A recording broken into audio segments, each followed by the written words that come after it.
Good morning. Welcome to another edition of the Northland Sports Page. It's Brian Prudhomme. It's Dave Cook. It is Saturday. We are late. Thank you very much, Dave Sinekin. A bonus half hour of Cine. Who could ask for anything less? So we'll jump in instead. Brian Prudhomme, Dave Cook. Dave, good morning. Welcome to Green Bay Packer Radio. Yes. Now, it's not a bad show. I shouldn't have taken shots like that. Thank God for Trent Tucker. But we get it. I was going to say we get it. Green Bay beat Miami. They're excellent. We get it. Don't need another half an hour of that. Right. And we could talk about the Badger basketball team because they're not going to talk about the Badger talk about the Badger team. football team because we can do that. You want to start with a thankful week? We'll start with my thankful of being able to wear this shirt proudly today. I like it. Radio's not a visual medium, but I got my Roll the Boat hoodie on because they rolled all over Camp Randall yesterday. Yeah, that was, and I had to ask that question. I was like, well, is this at home or is this at Camp Randall? And when you said Camp Randall, it makes the win a little better. It does, but my first question should have been, what kind of Gopher fan are you? If you didn't know if it was a home game or a road game yesterday, come on. A busy one. My Gopher guy. A busy one. All right, so you prioritize better than most sports fans is what you're saying. Yeah. You weren't glued to Camp Randall yesterday. Right. No, I was glued to the ice at Mars on our smoke show, which is probably going to be the last smoke show that we have. I showed you the pictures from the first one. This one was better because they used less smoke. Right. But still, about 10 feet in the air, it's a little difficult to see. I was glad that you clarified because, the pyrotechnics is a smoke show. I thought you were referring to the score because the Marshall boys played pretty well yesterday. No, they did play really well. And we've talked about this in the past and how, they really haven't played. It's not like they went and played St. Thomas, right? Right. But the academy or the university. Correct. But we've seen them in the past play these teams and get beat. Well, they rolled. They suffocated South St. Paul yesterday, and I know there's people going, ooh, South St. Paul. But truth be told, 2 years ago, that's a 5-0 loss. So you know who would be really happy that you brought up South St. Paul? Dave Sinekin, because what's their nickname again? Yes. So correct. As long as you could sustain Packer Radio for a few more minutes, even though we cut him off today, he's happy with you. But Sean Bartlett and company, they're happy with their performance yesterday.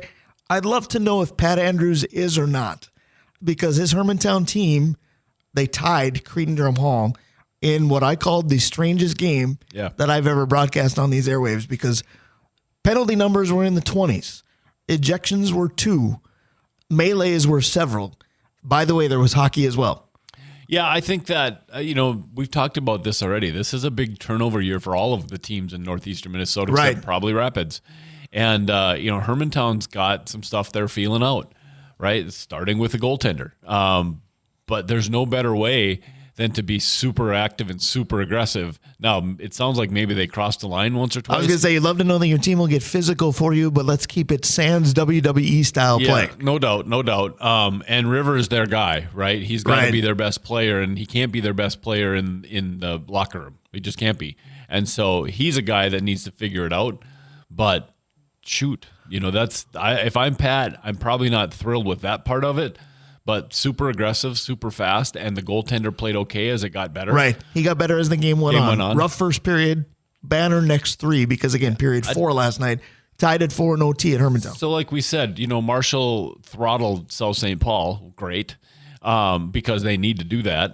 But, Cretin-Derham Hall is not South St. Paul. So a 5-5 tie when you're trying to figure your team out because they're new. You had a 4-4 tie with 2 teams that are ranked number 2 in their respective classes. So, it's a good tilt to open your year, but I told you last night. Be happy with that. I think so. I told you last night on the phone, I said there was so many disrupted segments of play via the penalty that I think they're both good, Cretin and Hermantown, but I still can't tell you. Yeah, no flow. No flow whatsoever. Right. 20 penalties. It's the Vikings' nightmare. No flow. We would be terrible if there was no B-flow involved. That's a very good call there. See what he can do with the Cardinals tomorrow. That won't be easy. No, I'm looking forward to talking to PA about that because you're right. This is not going to be easy. The Cardinals, we tend to kind of roll our eyes at them a little bit, but this is a team that can get after you. They're not great, but they have beaten some teams. Right. Scared a lot of teams. The question will be, and that's just it, they do scare you, but only when they're engaged and interested, because there are some games that, boy, it looks like they're the reason why we eye roll the Cardinals when we see them. Yeah. And then you take them lightly, and by the way, you get caught. Yeah, no doubt. And the Vikings have been playing with fire they were 4-0, right, on the road.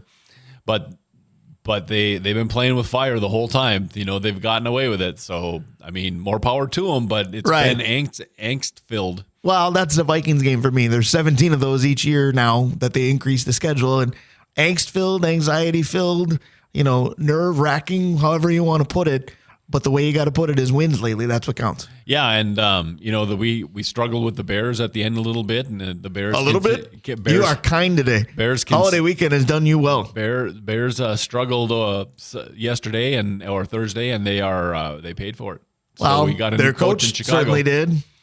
Mr. Eberflus, what were you thinking? That would just be the question. And I said to you today on the way in that was the weirdest part. They fired him early afternoon yesterday. Early morning, he still gave his weekly presser. I didn't watch it. I probably should go back and do it now. But I want to know what reporter wanted to say. First question, what? Because that would actually be where I would go. I can't believe that ended the way it did, no matter how discombobulated the Bears have been throughout the season. Well, see, they were going to let him go earlier, Brian, but they were going to bring him in, but they ran out of time before. I was going to say they were going to let him go with about 33 seconds left before the press conference. So maybe it was whoever got the job. I think the coach is Brown. I'm not sure. Coordinator. I was going to say. So whoever got elevated didn't get the memo with 30 seconds to go in Detroit. Was that the issue? That's exactly the issue. No, I don't really feel bad for Eberflus either. I want to talk to Vincey and PA about this because. That mistake, there's just some mistakes that you can't walk back from. Right. And that was such did you read Caleb Williams' comments? He's like, I didn't even realize that, and I was like, why are all the Lions fans running or Lions players running on the field? Don't they know we're going to kick a field? Oh, we're out of time. Now, if that's a high school game, it's 100% on the coach. But this is a professional game. Now, I understand that the coach lost his job. But isn't it concerning to you if professional athletes said I wasn't aware either? Yes. 100%. Because those are adults. Your fantasy team name is the adult in the room.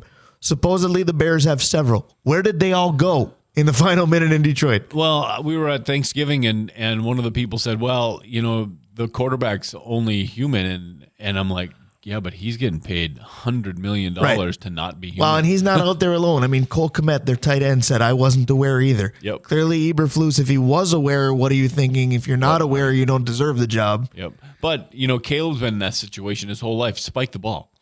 There's ways around this that, like you said, Caleb Williams could have just addressed. The only problem was he could have spiked it, but it's 3rd and 26. You're spiking to make it 4th and 26. You still got one play. Right, but the kicker, that would have been the long kick. But but it wasn't. You give yourself a shot. Yeah, and it was 59 yards, and he's kicked up to 53. So, yeah, it would have to be a really great kick, and their kicking game has been, let's be honest, at best average. A circus.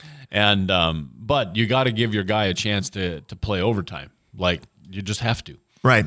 So, again, no shot for Matt Eberflus to keep a job in Chicago. I'm guessing Bears fans are thankful for that. I want to give you a list of sponsors we are very thankful for. One quick second. Sure. Eberflus ever get another job? Not as a head coach. Yeah. I think he's on a staff somewhere. He probably knows the game too well, but to be the head guy, that's not it. I think you're right. Yeah. All right. So our sponsors, we have a really good group of sponsors, Brian. And again, we got a chance to use them all week. Blackwoods Group, including locations on London Road, Two Harbors, Proctor, and where I spent some money the other day at Tavern on the Hill. Mount Royal Bottle Shop, Krause Heating and Cooling, your carrier, HVAC, authorized dealer. Assisted Living Locators. You can reach them at www.assistedlivinglocators.org/Duluth. Mike Regan at Christensen Group Insurance. Kohler Hyundai and Kohler Toyota. Advantage Implement Screen Printing. Big week. We were down at Bentleyville yesterday. Full of people, even though it was really cold. I was going to say, you went to Bentleyville on a Friday evening? We did. And wow. Right. But it was, so here's the funny thing with the leg, right? Dana doesn't let me walk a whole lot of places. Yeah. All right, so I dressed up wonderfully. I was super warm, except for my ankles. And Dana said, you're using the wheelchair? Oh, my God, I was cold. So, real quick, closed circuit to everybody. I'm not degrading the idea of going to Bentleyville on a Friday evening. Go ahead and do it. I know Dave Cook very well. He's been my co-host for several years. He's been one of my best friends for even longer. This man and crowds don't mix. I couldn't picture him at Bentleyville on a Friday night. Go ahead. No, but when you're in a wheelchair and the boss says we're going to Bentleyville, you just kind of say, well, you could have left the wheelchair part out. If the boss says you're going somewhere, you're going somewhere. Fact. Comfort Systems of Duluth, Stewart's Bike Sports and Trophies, ABS Auto Solutions. I was telling you earlier, Brian, Aaron used ABS this week too. His fancy new car got undercoated, And here's the thing. When he bought it, he didn't know that it was bare metal, right? And so when he brought it into ABS, they put it up on the hoist and called him in and said, you need to do this because all of the metal here is exposed and this salt's going to eat it alive this winter. And so sometimes we don't think we need that undercoating when if you bring it in, they probably put 5 years on his car just because it won't rust out. Because, right? by the way, winter hit today. I asked my Alexa devices. I left the house. I thought, I can go out without a jacket because I only have to take about 25 steps. Alexa told me it was 5 degrees when I left this morning. Winter's here. Go ahead. Hoops Brewing. We'll talk to Dave in a little bit.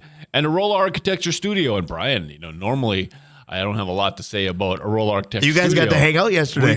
We did. Ryan's boy was a flag bearer for. Shout out to Henry. Good kid. For the Marshall hockey game last night. Did a great job out there. And boy, Ryan was proud. He was absolutely beaming. So, yep, Arola Architecture Studio if you need architecture services. And if you do and you get a chance to talk to Ryan, make sure you're talking to Henry. No doubt about that. Good kid, both of them, although Ryan a much older kid these days, but he's still younger than me, so I can call him that. Very thankful for that list of sponsors. Thanks to Dave Sinekin. I don't know if we're truly thankful for that. We got to hurry with the opening topic today. So we're going to be a little bit warp speed with our thankfuls because Thanksgiving was Thursday, but we're a weekly show. Our chance to be thankful in the sports world. Yeah, no, this is going to be fun. And you're right. We can be super quick because we can talk local, we can talk college, we can talk pro. Where do you want to go first? I think we need to focus on the pro, but at the same time, you mentioned high school and college.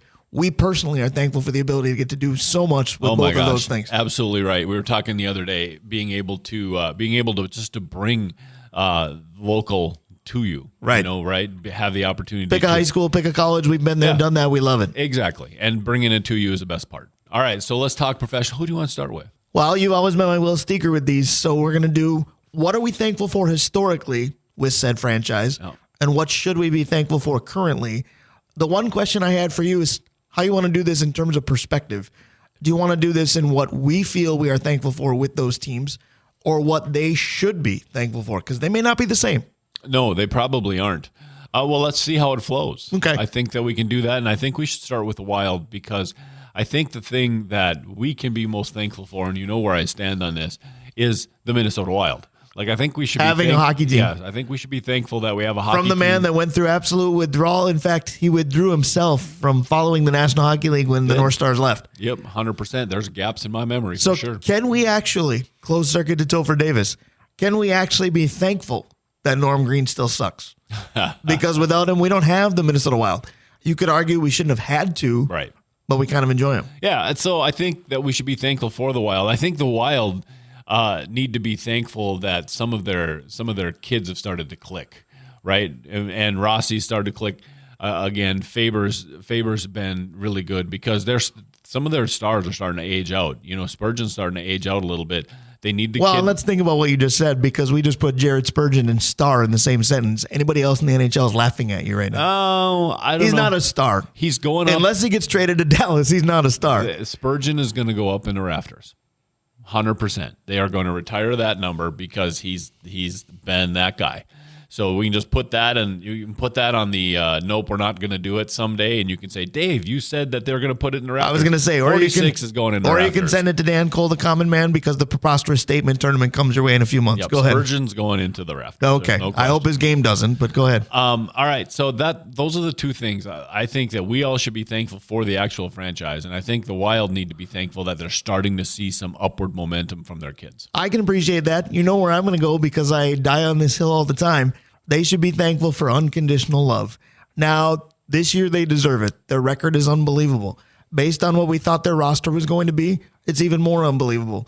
But the way that this state embraces and somehow turns the other cheek when things don't go well, this team to me can still do no wrong. Yeah, that's true. Absolutely true. What do you think we should be thankful for? We should be thankful for not knowing who our goaltender was going to be and then coming up with two very, very good ones. Yeah. Now, whether they're thankful for that or we are, I think the answer is yes. Yeah, that's correct. All right, so let's move along because we have to. Well, we are going warp speed today. What's next? Yes, let's do the Wolves because this is hard. I was going to say, watch us get done too early at this point. Right now, the Wolves should be thankful for the fact that they are 19 games into an 82-game season because they are a train wreck. and there's time to turn it around. Is there ability? Is there mentality? I don't know. Is there time? Yes. I think that they need to be thankful for the fact that what the fans that they won back last year are still paying attention. Because we think we'll find out soon. Yeah, that's the thing. I think right now they're still paying attention, but we will find out if they don't clean up this mess a little bit. And I think that's what it is turning out to be, is just a mess. Right. People will say, "Oh, yeah, well, last year was fun. How are the Wild doing?" What about historically? Because again, you talked about fans they won back. The history of this franchise isn't very good. What should you be thankful for from a 10,000-foot view of the Minnesota Timberwolves? Yeah, that's a good question. Right. Because the answer is Anthony Edwards. The answer to me, that's probably current. The answer to me, as maligned as this guy would be, is Glenn Taylor. Because for 10, 15 years, there shouldn't have been a Minnesota Timberwolves. Yeah, no, that's a good point. But he kept him, but he kept making dumb decisions that kept him, at best average when they had great seasons. Yeah, that's at very 500. Best. 41-41 was a great year. Absolutely. So yes, he kept him here, and that's huge. But his decision-making skills weren't great. How about this for a tongue-in-cheek one? Should the history of the Minnesota Timberwolves be thankful for the Minnesota Lynx? Because when some people think about basketball in Minnesota, they just look the other way with the Timberwolves being so bad for so long. And you go, oh, yeah, Cheryl Reeve is the best. And I agree. Yeah, I agree with that, because there were times where if they were followed, the Timberwolves would be under siege. People actually didn't care enough to get angry about them. Here's a thought. I don't know if that's good or bad, though, truthfully. Here's a thought for you. At every level in the state of Minnesota, is the best basketball played at the high school level? See what I'm saying? Because basketball in Minnesota has turned out a lot of Division I players. Right. The Gophers stink. I was going to say the problem is keeping them here, and we've talked about that till we're blue in the face. The Wolves right now are a hot mess. I'm wondering if the best basketball you can watch right now is in high school levels. It probably is, especially given the current state of the Wolves. I think that's the big caveat. Yep. Should the Timberwolves also historically just be thankful for Flip Saunders? Because without him, there is no turnaround of this franchise. Yes, correct. I mean, you could say Kevin Garnett, and in other news, water is wet. We get it. Sure, but Flip Saunders was the glue to this franchise for a really long time. Yep. Nope, I agree with you. I think Flip is the guy that connected the state to the Timberwolves because he was Minnesota, right? And he connected them to in fact, the other guy that you can put in that line probably is Karl Anthony Towns because maybe it's because he was Flip's disciple, but he tried to keep the state connected to the Wolves as well. Well, and the oddity is you could probably be thankful for ping pong balls. And with the Minnesota Timberwolves, it didn't used to be that way because we all know, well, Shaq and Zoe were otherworldly and we got Christian Laettner and he wasn't. We got Danielle Marshall. We got Isaiah Ryder, no matter how much you loved him. Yep. There were a lot of lotteries that didn't go our direction. Boy, try that 10 times fast. A lot of lotteries. But the Cat one did. The Ant one did. Yeah. And the team got better for it. We're pretty good drafted number one overall. Right. So just give us the chance. Right, exactly. So do you remember when Jahlil Okafor was the guy we thought we wanted? Oh, my God. When we first had a number one? Yeah. Whoopsies. Yeah. Glad we didn't go that route. We made a couple of You can say what you want about Johnny Flynn over Steph Curry, but we did not go Jahlil Okafor over Cat. Well, what about hearing that the Wolves weren't necessarily interested in Ball as the other one, but Wiseman? Yeah. They were. Which at the time, because given the position, made some sense. Well, Okafor was a stud with Duke. So, that made sense at the time. But looking back, right. So don't get me wrong. The Timberwolves as a franchise, their draft grade is probably a C- or lower when you put it all together. But the A's that they got were the A's that they got in a big way. Yep, absolutely. All right, so let's move on to baseball. The Minnesota Twins, I'm going to say historically, and this is low-hanging fruit, I get it, but you better be thankful for 1987 and 1991. And I hate to say this because this is my favorite team in Minnesota. You aren't going to see it again. I just don't think you are. Yeah, we got to find a new owner. And see I don't know if that's going to matter. Well, if he spends money, they've got some core players. They just got to wrap them around with players. I think that the Twins really need to be thankful for 1965. Okay. Because the Dodgers are winning now and they won then too? No, because they came from Washington. Washington didn't have a fantastic well, history. I guess to back that up, should we be thankful for 1961 in general? Because that's when sports in Minnesota truly started. Probably. Yeah. But that World Series really tied the Twins to Minnesota, right? Right. Because now we had a winner. And they were good for 6-7 years. They just played in a time when there were better teams, right? The Red Sox were crazy and the Tigers were really good. but they were always Baltimore, but they were always finishing second in the American League, but they were winning 100 games. So I mean, they were good for a period there, and that cemented them into the region. I agree with that. Here's the thing about everybody says, well, we're going to get a new owner and things are going to get better. Yes, because they can't go the other direction in terms of ownership. But I'm curious, even if he spends money, can the Twins go from decades of not being in the running for anybody to suddenly being a contender for big names? Does that work that way for baseball? It can, but you'll have to have the right owner, because the Twins fans have proven they're showing up. This new TV deal, if they're bad, they're going to lose so much money because it is a subscription-based thing now. If they're good, they're going to do okay on that.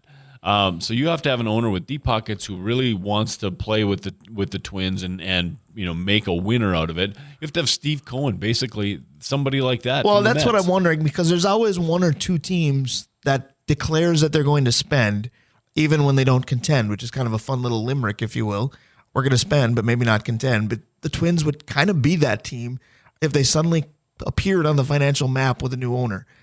And the Tigers do that once in a while with a giant contract. Yep.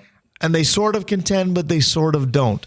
So that's why I keep going back to 87 and 91, because this will come up later in buy or sell. But you look at what the Dodgers have done in the past week with the money that they're just shelling out. And the Twins can't compete with that, maybe even with a new owner. So I just don't know that without a lot of good luck and a lot of farmhands turning out very, very well, that you're going to get to that level again. See, the thing about the Twins, and I think Pitt would agree with this because he's the guy that really complains about their spending. He lives rent-free in your head when you talk about the Twins, by the way. That's fine. I think that the Twins don't need to be in the market for Soto, right? Right. But they need to be in the market for the guy, the next level, and they just aren't. And they need to be headliners in the level after that. And they just aren't. They're not really in play until you get into that fourth level. Right. And that's not how you win. There's one free agent I've seen them listed for, and I think it's Tyler O'Neill. Yes. Who had a really good year with Boston in a really short amount of time. Yep. Injured all the time, but got really good power. Which totally tracks, because if he's healthy, he's wonderful. And if he's injured, the Twins will eat him up, because that's what we do. Man, he was supposed to be part of that next crazy Cardinal outfield with him and Dylan Carlson, and that whole thing just imploded. So what should they be currently thankful for, other than the fact that Joe Polat is selling, because that's the easy one? I think they need to be thankful for their pitching development. Like, we always make fun of their pitching development, but it's turned out fairly well. Yeah. It's turned out pretty well. So I think that they have to be proud and thankful for how their minor leagues have actually pushed talent up. I agree, and for me, it's Carlos Correa. I don't know how long they're going to be thankful for him, man, because I know that they're going to think about dealing him, and I get why. But you have no leadership on that team and no true veteran presence without him. You might have players that have been around, but if they've just been around in bit part roles, they're not going to be leaders for you. Yeah, and that's the Buxton thing. I love Byron Buxton, but he's a sideline now. He's not the guy. But here's the scary part. Somebody listening is going, Brian, Carlos Correa is the same thing. He's played, 65-70% of the games since he's been here. Yeah, but he's proven leader in all facets. You listen to the other players. Right. Like, even when he's hurt, he's helping the kids. Well, and you look at where they're young. They're young in other spots in the infield. Now, they can be young in the outfield, too, depending on what direction they go. Yep. But you talk about Royce Lewis playing third or second. Brooks Lee playing third or second. Right around Carlos Correa, you need that leadership. You do, 100%. And not simply the rah-rah leadership, but he's going to teach them how to play the game right. Like, we talked about this. He played half the year last year. He was their MVP. I agree. All right, we've got 1 minute to handle the Vikes, but the good news is we'll go into Dave Hoops, and I'm sure he'll help us as well. Yeah, absolutely. What should the Vikings be thankful for? That they don't just say Brian Flores. We get it. No, that they made the right decision at the right time for the right wide receiver when there was this gigantic run on wide receivers, and they picked JJ. So that's your historical thankful. In combination with the thing that I didn't think they should do, which was this coach. This coach has turned into be the guy. So did you want Harbaugh or did you want D'Amico Ryans? Because I wanted Ryans. I wanted Harbaugh. I wasn't sure what we were going to get, but I wanted Harbaugh because Did you catch my Gopher Freudian slip there? I actually said Harbaugh first. That's how you pronounce the Gopher coach with the same spelling. No, I wanted Harbaugh, and honestly, I wanted D'Amico second. right? KOC was an offensive core. I don't feel like anybody knew him because he was part of the staff with the Rams, but we all know that Sean McVay runs the show. But he had the same skill set as Chili coming in, right? Oof. Well, listen. But his actually is a kick-ass offense. He was the offensive coordinator that didn't call plays. Right. That's exactly what Chili was when he came in. Right. And KOC has proven to be a leader of men. Like his offensive stuff works, but his team loves him. Dave Cook throwing out the leader of men phrase. That means Vency Glenn and him talk a lot. We will talk to Vency today to close out the show again. My historical thankful is tied into Brian Flores. Most of my life, as a Vikings fan, the Vikes have been able to get after the quarterback.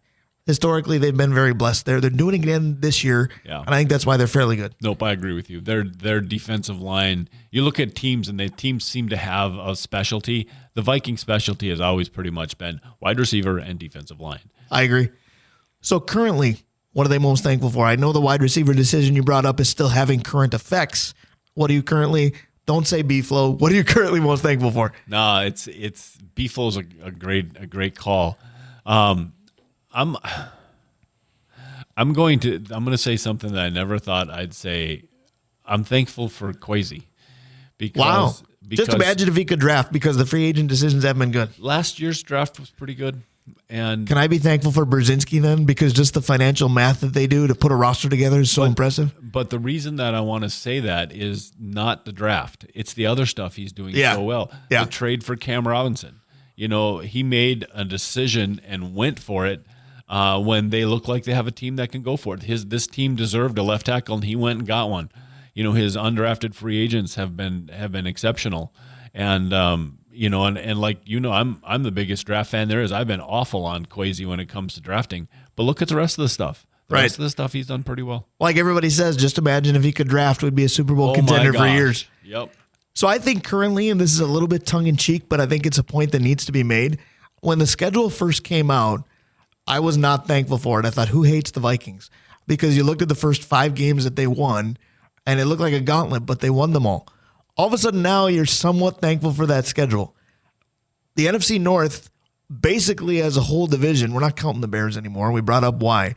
But as a whole division, the NFC North basically manhandled the AFC South, and the Vikings included. Now, I get that we didn't know if we were one of the haphazard type teams, and we didn't know who we should be beating. But when you get the Jags, the Colts, the Texans, the Titans, and you get to roll them and bolster your record a little bit, I'm good with that. Yeah. Because we just said it. The team hasn't played wonderful for the better part of a month, but they're winning in that better part of a month as well. Yeah, isn't the AFC South just fascinating? Because they were supposed to be the up-and-coming division, and we were supposed to be just okay, and they're not, and we're better than that. Well, even their leader, I don't understand. Because Houston is the best team in that division, but what does that mean anymore? Yeah, it doesn't mean a thing. 100%. We don't have to go any further than that. All right, so we are absolutely thankful for a lot of things. Thankful to our listeners for being our friends. One of our great friends, Dave Hoops, is up next. Stick around. We'll be right back. On this weekend full of thankfuls, we're back on the Northland Sports page. That one is thank you for letting me be myself. Tell you what, this guy lets us be ourselves. I'm Brian Prudhomme. He's Dave Cook, but we are nothing without Dave Hoop's weekly contributions. Oh, my gosh. Are you right about that? Dave, I know he says that he so appreciates being on the radio with us. Well, we can't express how appreciated we are of having him on our show. Unbelievable appreciative of his efforts. And I'll tell you what, I like being back in the studio. I'm very comfortable here, but I can tell you who probably doesn't, because usually when we're on site, Dave Hoop's time with us gets extended considerably. When we were at Hoops last time, he got close to an hour. Last week at Heritage, he got about 45 minutes.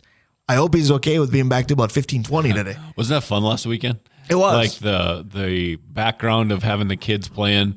The sounds of hockey, as they say. Yeah, it was just fun last weekend. Absolutely, and it's fun every week here on the Northland Sports page. Thanks again to our great list of sponsors. Absolutely. Let's start with the OG, Arola Architecture Studio, Hoops Brewing, ABS Auto Solutions, Stewart's Bike Sports and Trophies, Comfort Systems of Duluth, Advantage Emblem and Screen Printing, Kohler Toyota and Kohler Hyundai, Mike Regan at Christensen Group Insurance, Assisted Living Locators. You can reach them at www.assistedlivinglocators.org/Duluth. Kraus Heating and Cooling, your carrier, HVAC, authorized dealer. Mount Royal Bottle Shop and the Blackwoods Group, including the locations in Proctor and in Two Harbors, on London Road, and Tavern on the Hill. So we bumped out of that first segment with thank you for being a friend. Most of us think probably of the Golden Girls when we hear that, but I think of my friends. And without further ado, let's go to one of our best friends on this show, Dave Hoops. Good morning, buddy. How are you? Good morning, guys. I'm good. I'm also thankful for you guys. And Dave's point about the last weekend was pretty great. It was the right background noise. I've been thinking about that all week, and it prepped us a little bit for this weather as well. Sitting out, being cold and broadcasting at the rink. So we're all good. That's a perfect analogy because stepping outside right now is a lot like what we talked about last weekend, Dave Hoops, stepping inside Freiburger. Yeah, exactly. Well, we live here. We should expect it. Winters like last winter are unicorns. I don't think we're going to have another for a while. They certainly are unicorns. I'm with you on that, but just because we're used to it doesn't mean we have to like it. Go ahead, Dave. Well, and here's the thing. I think that when you come to Mars this year, Dave, dress warm as well. I think we had a heater out yesterday, and it got a little frosty inside Mars, and until they get that fixed, I think you better be prepared to have that extra layer. That's very fair. Speaking of frosty, how about a frosty cold one? Because I had family in town for Thanksgiving. Brian. That was good. And they stayed above Hoops Brewing at the Suites. And on Thursday night, they were very impressed that you guys were open. So Vinyl Night and Thanksgiving were one of the same this past week, were they not? They were. And, we started doing that a while back. It seemed like a kind of a holiday when some folks, a.k.a. younger ones, generally want to get out. And it ends up being a really kind of a warm, cozy night. And we're not alone there. Many of your sponsors, really Tavern needs a nod. They were open all day for Thanksgiving meals and everything else. So, yeah, people want to get out and about. And Thursday night was really fun down there. And Mo, Aaron, our DJ, did a special Vinyl Night. He'll do one at Christmas, too, which will be great. That's excellent. He always does a great job. I actually was in your establishment Wednesday night. The Hagans, the Carlsons, and myself and my wife, Jen. We did a little bit of a Friendsgiving on Wednesday night to prepare for Thanksgiving. Had a blast. I've had Cranfest a couple of different times now. To me, there is more cranberry flavor to this one than previous batches, and I love it. How does this compare to you for the last few batches, at least in your great beer mind, if you will? Well, that's a great question. It really is about the fruit, just like the cherry year to year. And this year, you're right, it's got a lot of good cranberry flavor without being like uber dry and just mouth-puckeringly, tart. And that is the fruit. And we'll make another small batch right around Christmas time. But people have been having fun at Thanksgiving mixing it with apple, which, frankly, a bit sweet for me. But there's enough tartness in the cranberry to offset the apple a little bit. And that was they haven't named it, at least I'm aware of it yet, but that was a popular drink on Thanksgiving. I was going to say, is that going to be a little bit like the old Ocean Spray? There used to be cran apple juice. I wonder if you've cornered the market on cran apple beer. Speaking of cornering the market, I had a first experience last Sunday. Now, Steve Patosha and I were going to stop and pick up some beer at your establishment to utilize for Thanksgiving. And it was a half an hour prior to the Vikings game against the Bears. And we just decided to stick around. Your place is one heck of an atmosphere for Sunday Vikings games. I had a great time. Yeah, you're completely right, and it's kind of become a thing, and it is really it's fun to watch football there because we're getting a decent crowd. You really are. The games are getting better and better. So good call there. It's hard to get me out of the house on Sunday watching, but everybody's always telling me, we got to come down. So I was amazed. We completely had it in our mind. Let's stay for 10, 15 minutes, say hello to the staff who we love, get our beer and go and be ready for the holidays. And we were probably just close enough to kick off where it was like, well, let's watch the first series. Well, let's watch the first quarter.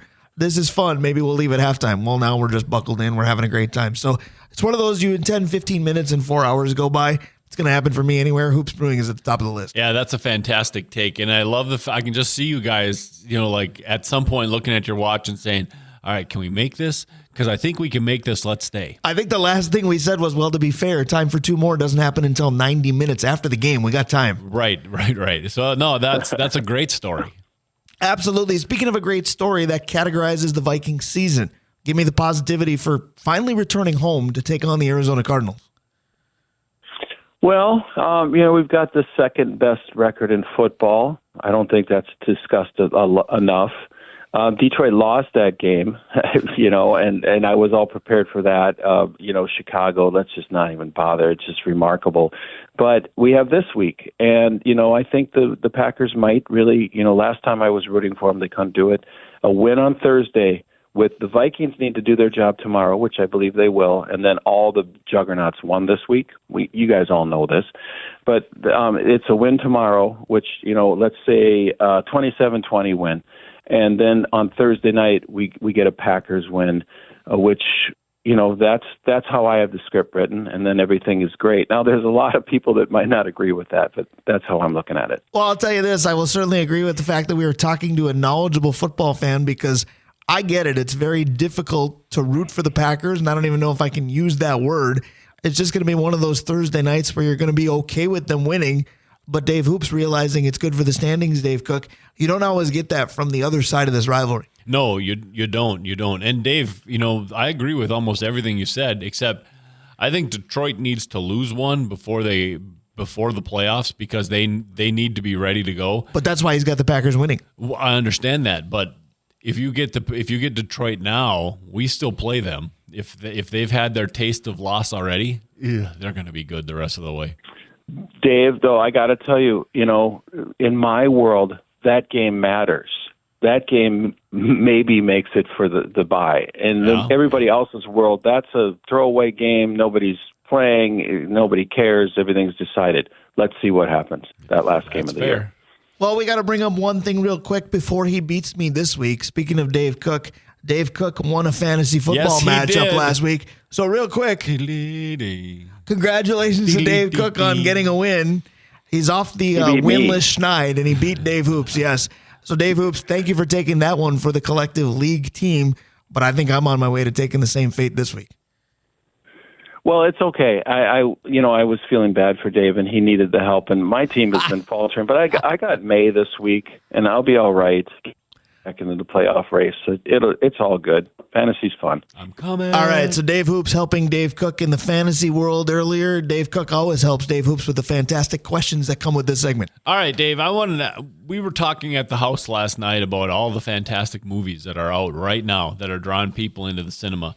And with the largest theater down by you, I'm wondering what the movies, Gladiator's out, Moana 2 cranked up, Wicked, Red 1 came out. Yeah. These are all movies that are filling theaters. Dave, when movies come out like that, what kind of impact does that have on the brewery? It helps. Movies have had the trouble coming back. Yes. Well, obviously COVID, but the streaming situation. But I'm a pretty avid movie fan, and I go a lot on Tuesdays, which everybody else does. It's a great deal down there. Popcorn, cheap movie, and we see a lot of people coming through on that day more than the others. Right now, Bentleyville is really great, and really there's a lot of things going on down there. But good question, Dave. And to your point, the Wicked Gladiator thing, they tried to make it into something. Yes, but it's the not even Glicked weekend, pale. Yeah, it's not. It's a shade. It's just pale compared to Oppenheimer and Barbie. But I am into Red 1, even though I'm sure it's not any good, because any Christmas movie I'm willing to watch. We're going immediately after the show. That's Dana's the one you're picking going me to? up, and we're going to Red 1. So let me ask you this. Have you seen Gladiator already? Because you told me last night you were going to a movie right after the show today. I just guessed Gladiator 2. I didn't watch Gladiator 1. I haven't seen it either. So we are getting judged by the masses right now. Wicked will be next. I saw Wicked on Monday. It is fantastic. So, all right. So I saw something yesterday that I wanted to ask you guys, and that is Andrew Luck's back in the news as the new general manager of Stanford football. So, if you're a Colts fan, how do you feel about Andrew Luck? Well, what does a general manager of a college program mean? Who knows? I feel like this is a pseudo NIL money. I was gonna say this is a pseudo title for a very, very popular alum. Dave Hoops, go ahead. It's a really good question. First and foremost, I'm just glad that the neck beard is back, because that is beautiful, just beautiful. Number two, I hope that Indy fans look at him a little bit like Sanders, even though, because Barry couldn't win anything, and I'm not comparing the two, but he was going to be their savior, and he played well for a short time. He moved on. I don't know how bitter people would be about that. I am not bitter about Robert Smith doing that, not even close. Right. So hopefully they like him. I think from the mind of Colts fans, do they care? I mean, it's good to see that he's doing something football related. I mean, again, general manager of a college program, that confuses me. As a Colts fan, do you want him as the general manager of your team? I guess I'm intrigued by that possibility. Do you want him as the quarterback's coach? Because your quarterback position isn't great. But I'm going to spin it. I'm going to spin it a totally different direction. Was this a weird season in college football? Because after Gophers Badgers yesterday, Stanford and San Jose State was a televised game afterwards. And I don't follow all of the programs probably as well as I should, but I saw Stanford and went, oh, they're probably pretty good. I looked, and that's a 3-8 football team. Yep. So they were bad. Wisconsin had a losing season. Florida State is embarrassing. Was this a weird college football year? Yes, 100%. It was 100%. It's weird. But if you're Andrew Luck being involved in a college program just continues to define the weirdness. That's where I'm going with that. If you're a Colts fan, since he left, it's been a train wreck. Except for the year Phillip Rivers was good. Train wreck. Like they're like the Vikings right now. They can't get their quarterback situation straight since he left. But everybody who comes in for the Vikes does fairly well. Different sort of problem. Well, but the idea is they haven't gotten that long-term guy, and he might still be their quarterback had he stayed in. I got to believe that the Colts fan, when they see him, their insides kind of turn still. Okay, so my last question for you guys. Last week we did a lot of thankful. This week we've done thankful for us. Next week we're going to start with the joy conversation, right? Okay. Because here comes Christmas. I want to know this week, guys, what's frustrating? What are you complaining about? Oh, man. We only got a show till noon. You can't do politics. No politics. This is fun for Dave Hoops, though, because he's the most positive, smiley, optimistic guy I know. I feel like we're delving into skeletons in your closet, if it's something that you're complaining about, Dave Hoops. No, I complain regularly about the weather because I don't believe that you can complain about both. I love hot weather. And I was promised that maybe I could get some warm weather in my future, and then things haven't really worked out. So after my kids graduated from high school, I was allowed to admit that I don't really enjoy the cold weather, even though I live in Duluth. So that's the only thing I complain about regularly. The rest of it, there's really no point. That's how I see it. And that's where that positivity comes from. He's able to tuck everything under the rug that he needs to. Boy, complaining for me, I'm wondering if people that know me well are listening going, which direction is he going to go? I don't feel like, and maybe you can answer this, Dave Cook, I don't feel like I outwardly complain a lot, but I feel like things eat me up inside too often. No, I agree with that. I think that you sit on stuff. Yep. I do. So I think the biggest thing that I complain about, and I ran into some of it last night as well, is we're broadcasting right now. Broadcasting in a scope is technically a form of communication. I can't stand when people don't communicate well, whether it's not conveying information at all, or conveying partial information. So I got to get better at this. Well, the Adam Sandler line, I think it's from Wedding Singer, that I tend to use all the time, is, that would have been information that would have been super useful yesterday. Why don't you tell me what I need to know when I need to know it? That's what bugs me. All right, I'm looking at the floor now, Dave. The other thing that bugs me to no end is people that like themselves so much, I don't have to like them. That will always bother me. Yeah, that's fact. I'm going to complain about something recent. So Tuesday, I did a St. Scholastica women's game, right? And the referees, for the first time that I can remember, were all women. Which is fantastic. Right. But why isn't that a thing that happens regularly?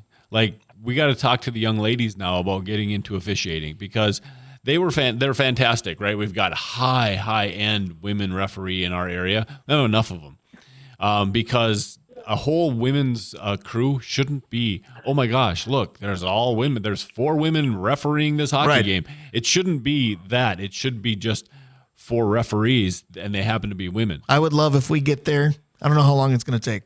Yeah, no, I agree with that. But if you're listening and you're a young lady, there's money to be had being an official right now. Absolutely. Speaking of official, Hoops Brewing, one of our official sponsors. Dave, I feel like I've given all the good reasons to come down to the brewery already, but I know I've left some out.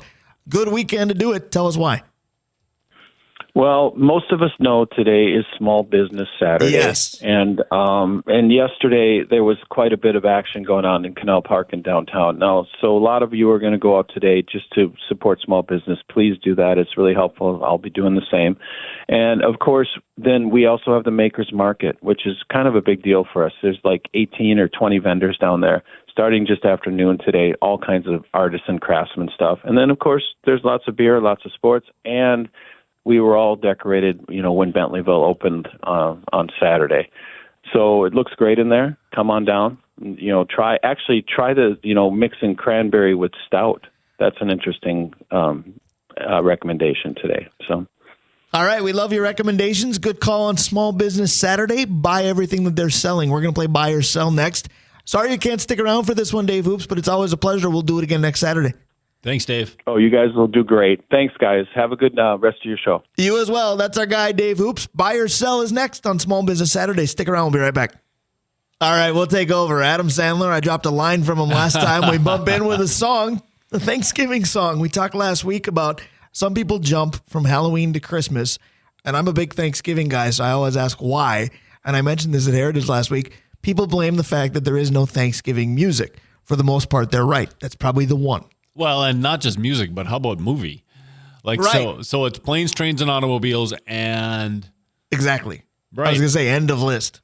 It's crazy. Thankfully, our sponsorship list never seems to end. We're going to play Buy or Sell on Small Business Saturday. Please buy everything these folks are selling. Absolutely. Let's start with the Blackwoods Group, including their locations in Proctor and in Two Harbors, on London Road and Tavern on the Hill, Mount Royal Bottle Shop, Krause Heating and Cooling, your carrier, HVAC authorized dealer, Assisted Living Locators. You can reach them at www.assistedlivinglocators.org/Duluth. Mike Regan at Christensen Group Insurance, Kohler Hyundai and Kohler Toyota, Advantage Emblem and Screen Printing, Comfort Systems of Duluth, Stewart's Bike Sports and Trophies, ABS Auto Solutions, Hoops Brewing, and Arola Architecture Studio. I love that list. I love when it grows, but we talked about thankfuls today and how it related to sports. I don't think I could be more thankful than not just those companies, but the people behind them. We have great friendships with them. They've treated us wonderfully. And remember to spend your money there. Look at Small Business Saturday.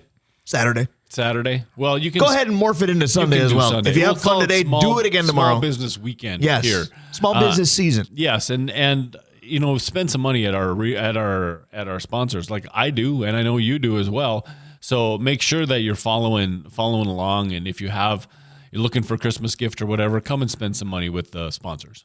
Absolutely. Speaking of following along, if you're going to follow this show until noon, it is a guest-filled second hour. PA will kick it off in about 10 minutes. Then Joe Mooney from the UWS men's soccer team. Heck of a season that they had. And we'll close the season, of course, with Vince Glenn. We'll close the show today. We'll close the season with him probably too, but that'll be several weeks away. But it is time for Buy or Sell. Here's how it goes. I'm going to give a statement from each of the four major sports leagues. If Dave agrees, he's going to say buy and tell me why. If he disagrees, he's going to say sell and tell me why. We are also, thanks to Dave Sinekin in the late start today, going to do this a little bit warp speed. How would you like to go, Dave Cook? Let's go with Major League Baseball. All right, Major League Baseball to start. We talked about the Twins aren't spending, the Dodgers are. Their latest big acquisition, Blake Snell. I couldn't believe the numbers, so I'm letting my take maybe out of the bag. Buy or sell that the Dodgers overpaid for Blake Snell? Oh, they overpaid. 100%. Blake Snell has been injured, and the thing about Blake Snell is when he's on, he's stupid good. Right. When he's off, who's stupid with this is Kevin Cash for how he handled it way back when. He walked so many players. When he's not good, he is a 3-starter. When he is on, he is an ace. And so the Dodgers just need to manage him. And they've been really good at that, but that is a big number for a pitcher you got to manage. Absolutely it is. So you're buying that they overpaid. Yeah. Yep, I am. So I'm going to too, even though I'll give you the caveat of with no salary cap and when you're the LA Dodgers, maybe there's no such thing as overpaying. And maybe the average annual value, which is a term used in other sports, but not necessarily in baseball, maybe that average of 30 plus, whatever it is, isn't that bad if you're doing 1 year or two. I'm not sure at this phase of Blake Snell's career, after what you said he's been through, that you bother with 5 years for this guy. Yeah, and here's the question. Is he a bigger risk than signing Tommy freaking Edman to 5 years, $74 million? Like, he's a Cardinal cast-off, and you're spending that kind of money on him. But the thing with him is you like glue guys. That guy proved to be one already. For them, for a small little run. How did it end? Agreed. But 5 years, 74 for half a season, man, we've seen that problem before. So I don't know which one is more of a eye roll. I mean, Blake Snell's got a Cy Young. Tommy Edman's been traded a half a dozen times and was supposed to be a guy with the Cardinals, and he wasn't. And now he's making 5 years, 74. I don't get it. We talk about the dollar values and the difference between teams like the Dodgers and teams like the Twins. There's one of them. How about the fact that the Twins hand out 1 year contracts like it's a hobby? Meanwhile, the Dodgers did that with 5 year deals. Right. Nope. That's the thing. The Dodgers are smart, man. Their top cost guys are deferring all their money, and so they have funds to spend. All right, 1 down, 3 to go. Where are we going next? All right, let's go to the National Hockey League. All right, the Minnesota Wild have been surprisingly good. I think both of those words are apropos for this franchise. Yep. There have been a lot of surprises. I talked about the goaltending already. Putting the goaltenders aside, I'm going to give you a nominee. I want your take. Buy or sell that the most pleasant surprise has been Jake Middleton. I'm going to sell, but not like hard sell. It's not like I'm going to put advertisements out. I'm going to sell just probably for the sake of argument. Okay, who you got otherwise? And say that the biggest surprise has been the comeback and stability that Marcus Foligno has provided. That's a good one. His stability, the fact that they've had guys going down and he goes up. I mean, it's like a couple years ago. He's going up and down the lineup. And is he scoring a ton? No, but he is providing that leadership that we always said we needed from him. Right, and how about the fact, because I like that take, I am going to go with Middleton for the sake of argument, and that's why I phrased it the way I did. But I like that with Foligno too, because how about the fact that he's found the balance again between a skilled hockey player and an enforcer rather than just being option B. Yeah, no, I agree with that 1,000%. That's why I said it. All right, so the reason I am going to buy with Middleton, because I phrased the statement the way I did for a reason, but I think when you look at the John Carlson special, building a hockey team from the back end out, they've done wonderfully with Gus Bus and, a small sample size, but a reemergence of Flower. But then it's the decor after that.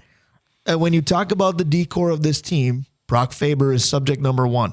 Somehow Jared Spurgeon, especially in Dave Cook's mind, becomes subject number 2. Jonas Brodin is probably subject number 3. The rest of them are kind of forgotten entities. Going into the game yesterday, Jake Middleton led this team in plus minus. Now, I know that's not always a gauge of how well somebody's playing, but you're getting production and stability from your fourth defender or lower. To me, when you thought you had goaltending question marks, but you don't, it's a super pleasant surprise. Pleasant surprise, and he's been moving that direction. Right. Plus, he's just fun to have around. I can't believe you don't think Spurgeon's going to go in the rafters. I guess I don't know how the Wild handle things. I mean, there are a lot of guys that should go in before he does. Maybe he does, but there better be a lot more that go up before that. Boy, I think he's number 2. I will make a huge case for Nick Schultz then before that. And if we're going to go away from defensemen, I've got a laundry list, but we'll see. I just think I'm surprised. Anyways, go ahead. Let's the last one we have is a national football. No, we did basketball. I was going to say you need to do the NBA. National Basketball you're only halfway there, my friend. Let's do the National Basketball Association. All right. So this is probably a bad topic to have with only 3 minutes to go. So maybe we can ooze this into PA because he's a T-Wolves guy. The T-Wolves are a dumpster fire. They got a win last night, but if you can ever look terrible and still win, I think the Wolves did it. They blew a double-digit lead. They turned the ball over 22 times. They got basically a coaching kerfuffle from an opponent that helped them win. Anthony Edwards has said weird things in the last week. Julius Randle, Rudy Gobert have said and done weird things in the past week. We're hearing everything about the players. We're hearing everything about the trade. You're not hearing squat from Chris Finch. Does he need to be more public and accountable with the whole thing, buy or sell? I'm going to say buy because he needs to be more public with it. But we've talked about players, coaches, and Finch has a kind of a flow mentality, not be flow, but I mean, the game is supposed to be played in flow, and so you let the players play. But they've got multiple players that don't play in flow. And so he needs to grab this with both hands and start to control it a little bit, and I don't think that's in his makeup. Right. I'm going to buy, and I'm going to do it shortly to keep us on schedule because you nailed most of what I would say. I do think that Chris Finch lets the players play through things. But there's a big difference between an in-game situation where maybe you don't take a timeout and let them play through versus a week of turmoil on and off the court and mistakes that aren't getting corrected because I just recapped a win and the win sounded the same as a lot of their losses. And you got players saying things publicly that you just don't say. Right. So whether you handle that on the inside and just say, hey, we're done saying things like that out in the open, or if you need to get in front of it and say, this needs to change, I need to be better, we need to get our poop in a group, for lack of a better phrase. Yep. Chris Finch hasn't said anything. He's a good coach, but I feel like he's a guy that maybe when the stress gets high, he just kind of cowers away, and you can't have that. Well, and I agree with that. And also what you said, your leader's 23 years old and not had to been this and that before. Shouldn't be the option anyway. He needs leadership training, and they don't have anybody. Conley needs to be on the floor and playing regularly to be that guy, like you've said 100 times in the past. Right. And he hasn't been. And so they're leaderless on the court right now, too. People are talking about we should have Cat back. Can we get Kyle Anderson back? Yes. There was a leader. That's the guy. There was a leader right there. All right. One left. All right. Now let's do that football thing. So the NFL, this is a very odd situation. The Chicago Bears are borderline embarrassing. The Detroit Lions have been quite good. The Minnesota Vikings are still very good. We just don't know how good. The Detroit Lions, best record in football. We get it. I know you've predicted this before, but buy or sell, you truly believe that they're going to win the Super Bowl? Oh, I believe that. I have to because I picked them and the Jets we'll just say aren't going to the Super Bowl. I think they can because their offense is so diverse and their defense is good enough. I agree with you, but I'm not going to buy because, well, you picked it. I said, can't happen because there are certain franchises that I just do that to. The New York Jets never believed that they would have success because they are the New York Jets. The Chicago Bears, I'm not going to tear a rotator cuff patting myself on the back, but there was a lot of Bears hype this year. Oh. And I said, it's the Bears, guys. It's the Bears with a rookie.